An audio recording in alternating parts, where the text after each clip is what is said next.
నమస్తే వేణుగోపాల్ గారు. నమస్కారం.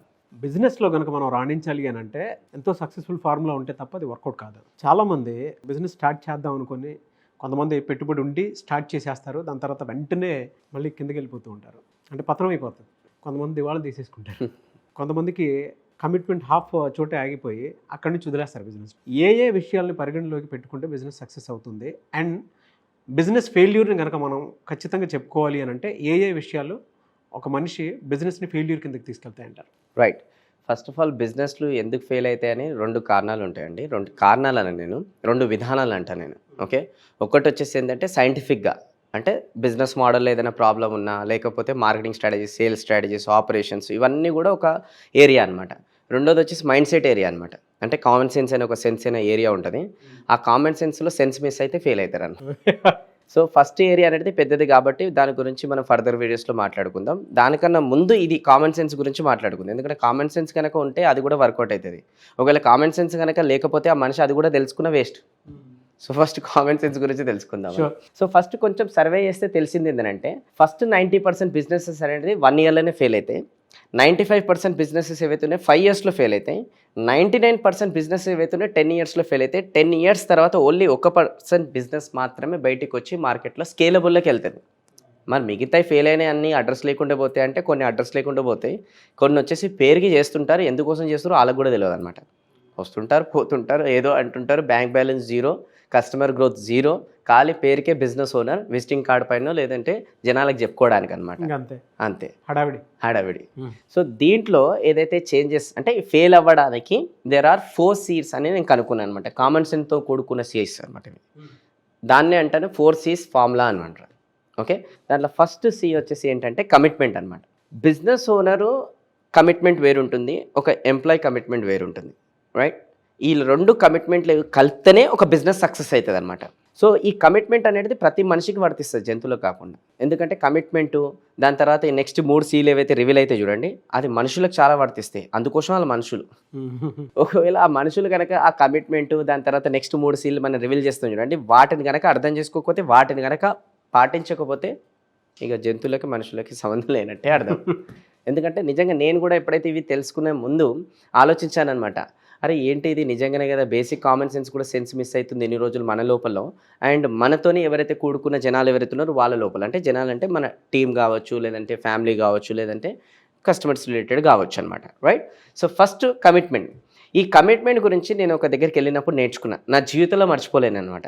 అండ్ ప్రతిసారి చెప్తున్నప్పుడు నాకు గూస్ బంప్స్ వస్తాయి అనమాట. తైవాన్ అనే ఒక కంట్రీకి వెళ్ళినుండే. సో అక్కడ వెళ్ళిన తర్వాత 3 రోజులు ప్రోగ్రామ్ ఉండే అనమాట. ఫస్ట్ రోజు నేను ప్రోగ్రామ్ తీసుకుంటుంటే సడన్గా మా ఆఫీస్ నుంచి నాకు ఫోన్ వచ్చింది, మా టీం నుంచి, పర్టికులర్ ఒక డాక్యుమెంట్స్ ఉన్నాయి, ఇమీడియట్గా కొరియర్ చేయమని చెప్పేసి. సరే అని చెప్పేసి నేను లంచ్ బ్రేక్లో పక్కనే కొరియర్ ఆఫీస్ ఉంది, వెళ్ళాను అనమాట కొరియర్ చేయడానికి. సో ఒక లేడీ కూర్చొని ఉండే, ఆ అమ్మాయికి డాక్యుమెంట్స్ ఇచ్చేసి కొరియర్ చేసామని చెప్పాను. ఓకే అన్నది. తర్వాత సెకండ్ డే నేను ప్రోగ్రామ్ తీసుకుంటున్నాను. నాకు మనిషి కదా మనం, Indian mind set. So doubt వస్తుంది అనమాట. ఏమని డౌట్ వస్తుంది అంటే పని చెప్పినామా అయినదా లేదా అని చెప్పి, ఎందుకంటే ఎమర్జెన్సీ అది. సో డౌట్ వచ్చి ఏమైందంటే మళ్ళీ నేను సెకండ్ డే లంచ్ బ్రేక్ వెళ్ళిన, అమ్మాయి లేదు. ఇక నాకు ఇంకా డౌట్ పెరిగింది, పని అయిందా లేదా అని చెప్పేసి. పక్కన ఒక పెద్ద మనిషి ఉన్నాడు. ఆ పెద్ద మనిషి నన్ను అడిగాడు అనమాట, ఏమైంది బాబు, ఎవరిని ఎత్తుకుతున్నావు అంటే, నేను ఒక లేడీ ఇక్కడ కూర్చొని ఉంది కదా, తనకి పర్టికులర్ డాక్యుమెంట్స్ ఇచ్చాను, ఆమె పంపించిందా లేదా చెక్ చేసుకోవడానికి నేను వచ్చినా. ఆ పెద్ద మనిషి నాకు ఒక మాట అన్నాడు, మైండ్ బ్లాక్ అయిపోయింది. ఇప్పుడు కూడా నాకు అది నిద్ర పట్టలేదు అనమాట. ఆ పెద్ద మనిషి ఏమన్నాడంటే, నువ్వు నాకు అడిగినావు బాబు ఓకే, కానీ ఆ అమ్మాయికి అడుగుకు, అమ్మాయి బాధపడుతుంది అని అన్నాడు.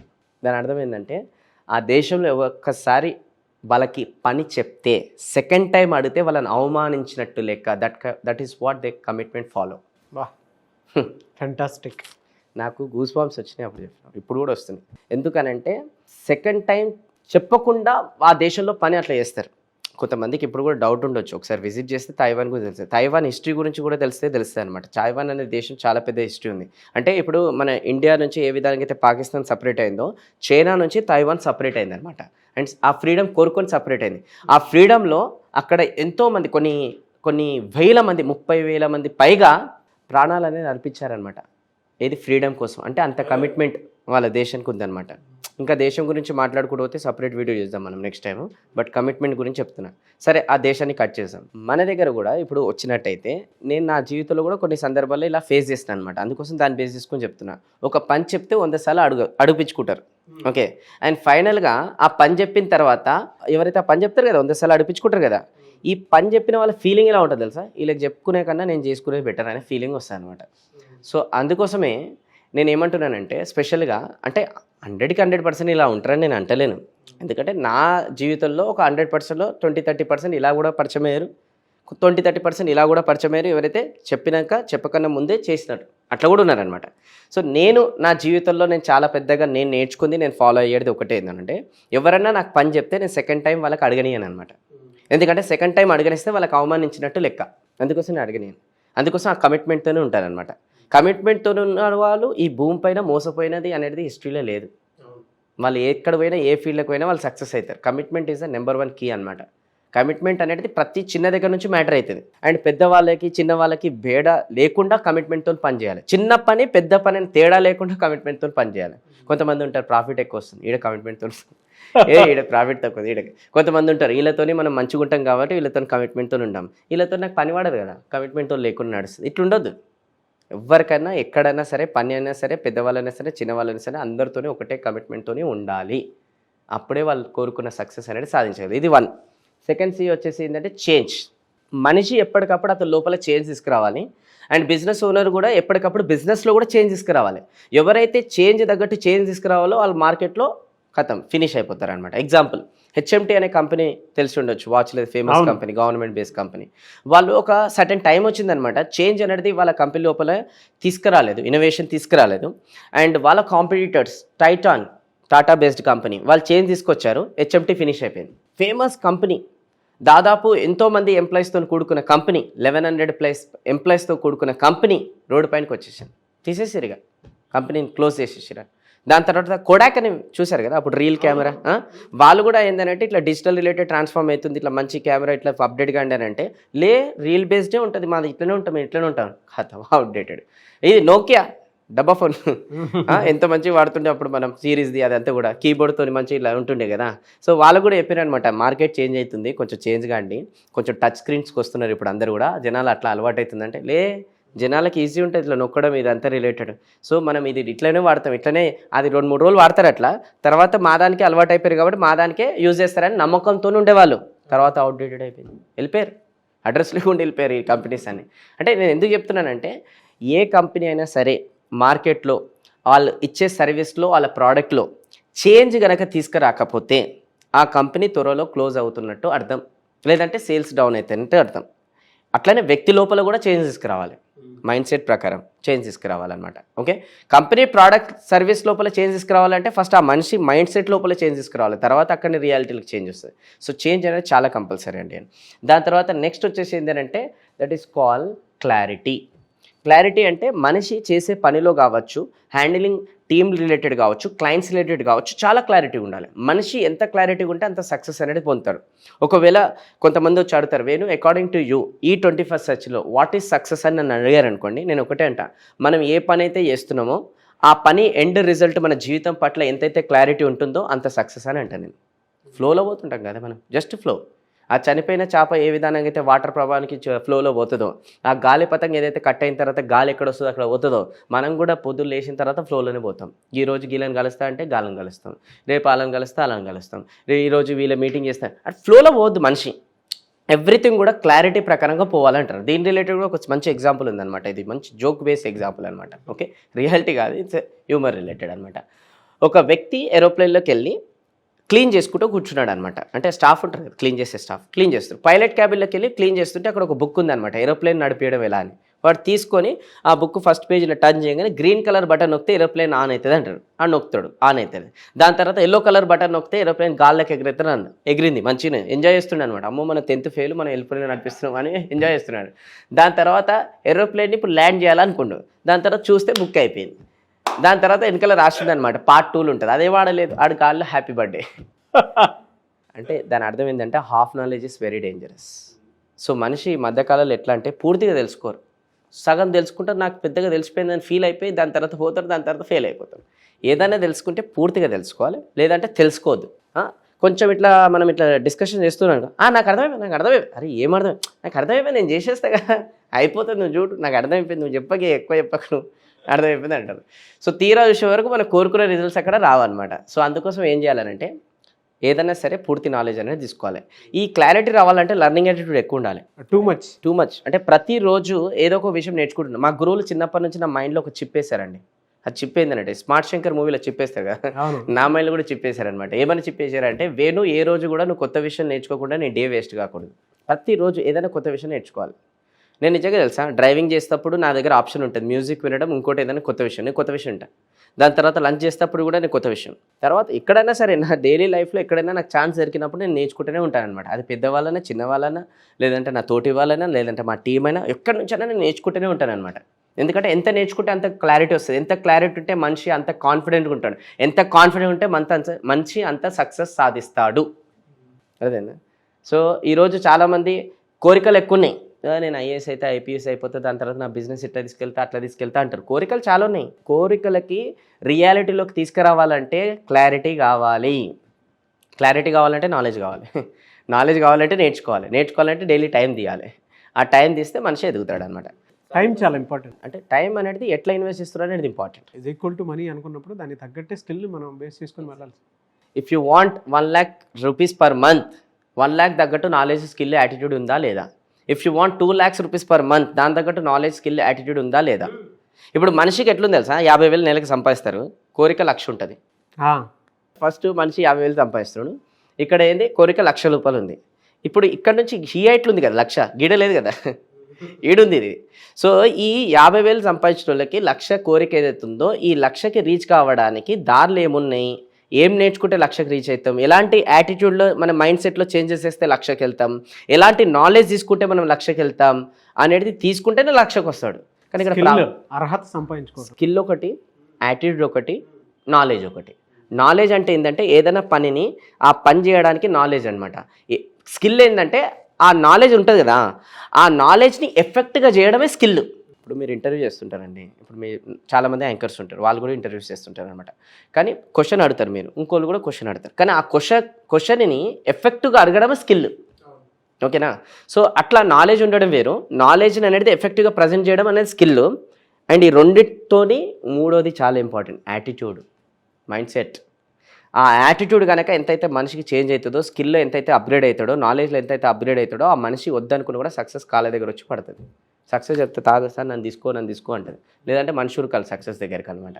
సో ఈ మూడిట్లో మనిషి రోజు పని చేయాలి, రోజు ప్రతిరోజు స్కిల్ పైన, యాటిట్యూడ్ పైన, నాలెడ్జ్ పైన ప్రతిరోజు పని చేయాలి. సరే, క్లారిటీ అనేది మీకు అర్థమైంది కదా. క్లారిటీ బిజినెస్ ఓనర్ కూడా చేస్తున్న బిజినెస్లో ఉండాలి, కస్టమర్స్ పట్ల ఉండాలి, టీం పట్ల ఉండాలి, అన్నిటి పట్ల ఉండాలి, ఫ్యామిలీ పట్ల ఉండాలి. ప్రతి మనిషి క్లారిటీతోని ఎంత ఉంటే ఆ మనిషి అంత confidence is equal to success. So clarity పైన నేర్చుకుంటూ ఉండాలి. నెక్స్ట్ సి, నా ఫేవరెట్, ఇది చాలా ఫేవరెట్, కంఫర్ట్ జోన్. అబ్బా, ఈ కంఫర్ట్ జోన్ గురించి ఒక గేమ్ చేంజింగ్ ఒక స్టోరీ చెప్పాలన్నమాట, ఫేవరెట్ స్టోరీ అనమాట నాది. రాఘవ్ అండ్ ప్రొఫెసర్ ఉంటారనమాట. రాఘవ్ ఏంటంటే అతనికి ఒక క్లోజ్ షాప్ ఉంది, రోజు బట్టలు అనేది అమ్ముతుంటాడు అనమాట. సో అతని కింద టీం మెంబర్స్ ఉంటారు అండ్ కస్టమర్స్ వస్తుంటారు, బట్టలు కొంటుంటారు, పోతుంటారు అనమాట. అట్లా ఈ బిజినెస్ అనేది కొన్ని సంవత్సరాల నుంచి చేస్తున్నాడు. సో ఈ ప్రొఫెసర్ బెస్ట్ ఫ్రెండ్ అనమాట. సో అప్పుడప్పుడు ఆ షాప్కి విజిట్ చేస్తారు అండ్ ప్రొఫెసర్ చాలా ఆనందంగా ఉంటాయి, ఎందుకంటే కస్టమర్స్ బయట గంటలు వెయిట్ చేస్తుంటారు అనమాట, అంత బిజీ అనమాట షాపు. అండ్ టీం కూడా సూపర్గా సేల్స్ చేస్తుంటారు అనమాట, బాగుంటుంది అంతే కూడా.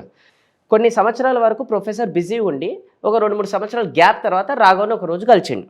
ఆ రోజు షాప్కి పోగానే షాప్ మొత్తం కూడా చాలా ఖాళీగా ఉంది, కస్టమర్స్ 2-3 ఉన్నారు, టీం మెంబర్స్ ఇంతకుముందు ఇంతమంది ఉన్నారు, అది మానేసారు అనమాట చాలామంది.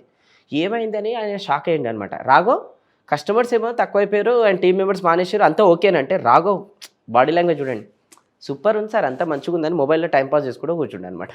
రాఘవ్ నీకు అర్థమైతే లేదు, నీకు ఏమవుతుందో తెలుస్తుందా, అసలు ఇంతకుముందు ఎట్లుండే ఇప్పుడు ఎట్లున్నావు, కొంచెమన్నా నువ్వు అర్థం చేసుకో, బాడీ లాంగ్వేజ్ సూపర్ అనమాట.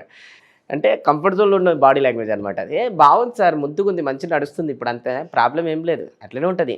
డైలాగ్ తెలుసా, ఆ పని అది కంఫర్ట్ జోన్లో ఉండి బిజినెస్ అవుతలేదని రియలైజేషన్ అయితే ఉండదు. ఇక్కడ స్టేట్మెంట్ చూడండి మంచిది, దాని కవరింగ్ స్టేట్మెంట్, మార్కెటే డౌన్ ఉంది సార్, మార్కెట్ డౌన్ అంట. మార్కెట్ డౌన్ అంట. ఈ కస్టమర్స్ని చూసుకోనికి చేతగాలి, టీమ్ని చూసుకోనికి చేతగాలి, మార్కెట్ డౌన్ అంట. సార్ మార్కెట్ డౌన్ ఉంది సార్ అంట. సో అదే సరే కట్ చేస్తే ఇక రియలైజేషన్ కావాలి కదా end of the. So professor ఏం చేశాడంటే రియలైజేషన్ చెప్పేయడానికి, రాఘవ పొద్దున బ్రేక్ఫాస్ట్కి ఇంటికి వచ్చేసి నీతో మాట్లాడాలని అన్నాడు. ఎందుకంటే వినే మూడ్లో లేదు, ఫుల్ కంఫర్ట్ జోన్, ఆ ఏరియా అట్లా అయిపోయింది అనమాట మనోడికి. ఎందుకంటే టీమ్ కంఫర్ట్ జోన్, మనోడు కంఫర్ట్ జోన్. తర్వాత ఇక నెక్స్ట్ ఎన్విరాన్మెంట్ కూడా మ్యాటర్ అవుతుందని వేరే దగ్గర పిలిచిండు, జర బ్రెయిన్ వాష్ చేయాలని చెప్పేసి. తర్వాత పొద్దున్నే బ్రేక్ఫాస్ట్కి వచ్చిండు. రాఘవ్ బ్రేక్ఫాస్ట్ చేసే ముందు మన ల్యాబ్ ఉంది, ఒకసారి లోపలికి పోదామని ల్యాబ్ లోపలికి తీసుకుపోయిండు. పోయిన తర్వాత ఒక గిన్నె బౌల్ తీసుకొని ఒక స్టవ్ పైన పెట్టి వాటర్ అనేది పోసి అది వేడియేషన్ ఫుల్గా. ఎంత వేడియేషన్ అంటే మనిషి వేలు పెట్టారనుకోండి చర్మం మూడొస్తుంది అనమాట, అంత వేడియేషన్. దాంట్లో కప్ప వేసిండు. వెయ్యంగానే ఆ కప్ప కాస్త ఏం చేసిందంటే జంప్ చేసింది ఇట్లా. ఎందుకు ఏం చేసింది రాఘవ్ అంటే ఆయన అన్నాడు, సార్ వేడి వాటర్లో వేస్తే మరి జంప్ చేయకపోతే ఏమవుతుంది sir? Correct, point to be noted. Next మళ్ళీ ఏం చేసిండంటే మళ్ళీ బౌల్ పెట్టిండు. మళ్ళీ బౌల్ పెట్టేసి వాటర్ పోసిండు. వాటర్ పోసిన తర్వాత కప్ వేసిండు. ఎందుకనంటే ఈసారి స్టవ్ ఆన్ చేయాలి, వాటర్ అనేది వెచ్చగొన్నాయి.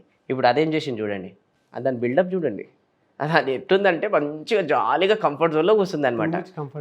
కొంచెం మంట పెట్టిండు అనమాట, ఇంకా కంఫర్ట్, బాడీ అడ్జస్ట్ చేసుకుని ఉంది. ఇంకా మంట పెట్టిండు, జ్యూస్ తీసుకురా అంటుంది అది. అంత కంఫర్ట్ జోన్లో కూర్చుంది అది మంచిగా ముద్దుగా దానిలా. దాని తర్వాత ఇంకేం చేసింది తెలుసా ప్రొఫెసర్, మంట అనేది ఫుల్ వేడి చేసేసి టెంపరేచర్ ఓవర్ హీటెడ్ చేసేసి దాని తర్వాత ఇంకా కప్ప ఎట్లయిపోయిందనంటే ఒక స్టేజ్ వచ్చేసింది, అది బయటికి జంప్ చేయలేక చచ్చిపోయింది. ఒక స్టేజ్ వచ్చేసి చచ్చిపోయింది వేడి ఎక్కువ చేసేసరికి. తర్వాత ఇక రాఘవ్ ముఖం చూడాలి మాడిపోయి. దాని తర్వాత ఏం చేశారు సార్, నాకు రియలైజ్ చేయడం కోసం మీరు కప్పని చంపేశారు సార్ అన్నాడు. అందుకని మనోడు రియలైజ్ చేయాలి, ఇంకా ప్రొఫెసర్ని ఎట్లా బిలీవ్ చేయాలి చూస్తున్నాడు. ఇంకా దాని తర్వాత ప్రొఫెసర్ అన్నాడు, రాఘవ్ నేను చంపలే, అదే చచ్చిపోయింది. అరే మీరే వేడి చేసి మొత్తం చంపేసిరా అని అంటాడు. ఇక ప్రొఫెసర్ ఏమన్నాడంటే, రాఘవ్ చూడు ఫస్ట్ నేను నార్మల్ వాటర్లో వేసిన, దానికి ఛాన్స్ ఉంది జంప్ కావాలి, అది అడ్జస్ట్ చేసుకుంది. తర్వాత కొంచెం మంట వేడి చేసిన చూసినావు, అయినా అడ్జస్ట్ చేసుకుంది. అప్పుడు కూడా దాని ఛాన్స్ ఉంది జంప్ కావాలి. తర్వాత ఇంకా వేడి చేసిన మళ్ళీ అడ్జస్ట్ చేసుకుంది. అంటే ఈ అడ్జస్ట్ చేసుకునే ప్రాసెస్లో మెల్లమెల్లగా దాని ఎనర్జీ ఫినిష్ అవుతుంది. ఒక స్టేజ్ వచ్చింది, అది ఎప్పుడైతే జంప్ చేయాలి ఎక్కువ మంట వచ్చేసినప్పుడు ఆ జంప్ చేయాలి. ఎందుకు తెలుసా, ఎనర్జీ ఫినిష్ అయింది, తన బాడీ సపోర్ట్ చేయలే, అందుకోసం ఫినిష్ అయింది. సేమ్ గోస్ టు రాఘవ్, నీకు కూడా అదే చెప్తున్నాను నేను. షాప్లో నువ్వు కూర్చుంటున్నావు, టీమ్ మెంబర్స్ పోతున్నారు అండ్ కస్టమర్స్ రావట్లేదు, నువ్వు కూడా అడ్జస్ట్ చేసుకొని అట్లనే కూర్చుంటున్నావు, నువ్వు రియలైజ్ అవుతలే. సో నీకు కూడా ఒక స్టేజ్ వస్తుంది, నీ బిజినెస్ కూడా ఫినిష్ అవుతుంది, నువ్వు కూడా ఫినిష్ అవుతావు. అందుకోసం ఇప్పుడు ఆ కప్ అనేది ఫినిష్ అయిపోయింది, కానీ నువ్వు ఇంకా ఫినిష్ కాలే, రియలైజ్ అయిపోవు. ఎందుకంటే నువ్వు స్టార్ట్ స్టేజ్లోనే ఉన్నావు. అందుకోసం కంఫర్ట్ జోన్ అనేది మనిషికి అస్సలు ఉండొద్దు. ఎంత కంఫర్ట్ జోన్ ఉంటే మనిషి అనేది ఎంత వెనుకకి వెళ్తాడు. So 4 C's, first one is commitment. మనిషి కమిట్మెంట్ ఏ లెవెల్ ఉండాలి, ఒకసారి పని చెప్తే ఇంకోసారి అడిపించుకోవద్దు, అట్లా కమిట్మెంట్ లెవెల్ ఉండాలి. మనకు పని చెప్పిన వాళ్ళ ఫీలింగ్ ఎలా ఉండాలి తెలుసా, ఇలా పని చెప్పినంటే నేను తడిగుడ్డ వేసుకొని కూర్చోవాలి, అట్లుండాలి ఆ ఫీలింగ్. అది మనం గెలిచినప్పుడు. అప్పుడు మనం పని చెప్పినప్పుడు ఇప్పుడు ఆ పొద్దున్న దాకా అయ్యో ఇలా పని చెప్తున్నా నాకు డౌట్ వస్తుంది అవుతుందా కాదా అని ఫీలింగ్ మనకు వచ్చింది అనుకోండి, కానీ సో మనకు వస్తే ఏమైతే ఏం కాదు, అది వాళ్ళకి రావాలన్నమాట. సారు నాకు పని చెప్పిండనంటే ఇంకా సార్ తడిగుడ్డ వేసుకొని కూర్చోవాలి, అట్లా ఉండాలని చెప్పేసి వాళ్ళకి అనిపించాలి. రైట్. రెండోది వచ్చేసి చేంజ్. అంటే చేంజ్ అంటే ఎప్పటికప్పుడు మనం చేసే పనులలో ప్రతి దానికి ఇన్నోవేషన్ తీసుకురావాలి. లేదంటే మూడోది వచ్చేసి క్లారిటీ. అంటే లెర్నింగ్ యాటిట్యూడ్ ఎక్కువ ఉంటే క్లారిటీ వస్తుంది, క్లారిటీ ఉంటే కాన్ఫిడెన్స్ ఉంటే సక్సెస్. ఇంకా నాలుగోది వచ్చేసి కంఫర్ట్ జోన్ నుంచి బయటికి రావాలి. ఇంక వచ్చిన రోజు సక్సెస్. నేను ఒకటే అంటా చూడండి, కంఫర్ట్ జోన్ అనేది ఒక సర్కిల్ మనిషి గీసుకొని దాని లోపల మనిషి అనేది కూస్తాడనమాట. ఓకే. అండ్ ఎప్పుడైతే కంఫర్ట్ జోన్లో నుంచి బయటికి వస్తాడో మనిషి కోరుకునే సక్సెస్ అనేది లభిస్తుంది. కానీ మనిషి కంఫర్ట్ జోన్లో నుంచి బయటికి రాడు. ఎందుకంటే కంఫర్ట్ జోన్లో నుంచి బయటికి రావాలనుకుంటే మనిషికి పెయిన్ అవుతుంది. ఓకే. ఎందుకంటే మైండ్ ఏం చెప్తుంది తెలుసా, కూర్చో, మంచి కూర్చున్నావు కదా కూర్చో, చేసుకున్నావుగా చేసుకో, ఎందుకు ఎక్కువ చేస్తావు చెప్పు, ఎందుకంత ఆశ నీకు, ఎందుకట్లా చేస్తావు అని మైండ్ చెప్తుంది. ఎందుకంటే మైండ్కి ఎప్పుడే కానీ మనిషి కంఫర్ట్ జోన్లో ఉండాలి. బ్రెయిన్కి మైండ్కి బార్గెనింగ్ అవుతుంది, కానీ మైండే గెలుస్తుంది అనమాట. ఎందుకంటే మనం గెలిపిస్తావు కాబట్టి. సరే నువ్వే కరెక్ట్, నేను కూర్చుంటాం ముద్దు కూర్చుంటాను అంటాను. ఎందుకంటే బయటకు వెళ్తే పని చేయాలి కదా, పని చేయాలంటే కొంచెం ఒళ్ళు ఉంచాలి, కొంచెం కష్టపడాలి, చెమట ఉంచాలి, ఇవన్నీ చేయాలి. కానీ మైండ్ ఏం చెప్తే అవన్నీ చేయకు అవసరం లేదంటే మనం ఏం చేస్తాం, నిజంగానే కదా కరెక్టే కదా, చెమట ఉంచాలి, కష్టపడాలి, మనం ముద్దు కూర్చుందామని ముద్దు కూర్చుంటాం. కానీ ఎప్పుడైతే నువ్వు కంఫర్ట్ జోన్లో నుంచి వస్తావు చూడు, అప్పుడు నీకు పెయిన్ అవుతుంది. పెయిన్ వచ్చినప్పుడు నువ్వు ఏం చేస్తావు, సక్సెస్ అవుతావు. ఒకటే చెప్తా golden statement, pain is the symbol of growth. జిమ్లో కూడా రాసి ఉంటుంది కదా, నో పెయిన్ నీ గెయిన్. లైఫ్లో కూడా అది వర్తిస్తుంది. ఒకవేళ మనకి పెయిన్ వస్తుంది, అది వర్క్లో కావచ్చు, కస్టమర్ దగ్గర నుంచి కావచ్చు, టీం దగ్గర నుంచి కావచ్చు, ఇంకెక్కడి నుంచి అయినా కావచ్చు, పెయిన్ మన లైఫ్లోకి వస్తుందని అంటే దాని అర్థం ఒకటే, దట్ మీన్స్ మనం గ్రో అవుతున్నట్టు అర్థం. పెయిన్ వస్తలేదు, ఏం కూడా జరుగుతలేదు, ఎవ్రీడే నార్మల్గా లైఫ్ వెళ్తుంది అనుకోండి, దట్ మీన్స్ మనం everyday we are dying from inside. That's it. 4 C's game change. Fantastic 4 C's అనేవి చాలా బాగున్నాయి. అండ్ వీడియో ఒకసారి చూసినా కూడా పర్సనల్ రియలైజేషన్ కంపల్సరీ జరుగుతుంది. కంపల్సరీ. ఇప్పుడు చూసేవాళ్ళు కూడా ఈ సీలకే ఇప్పటివరకు ఏ సీ అనేది పాటించడం, అది కామెంట్ బాక్స్లో టైప్ చేయాలి. ఏ సీ పైన ఇప్పటి నుంచి వర్క్ చేయాలనుకున్నారు కూడా టైప్ చేయాలి. Thank you so much Venugopal గారు. Thank you so much.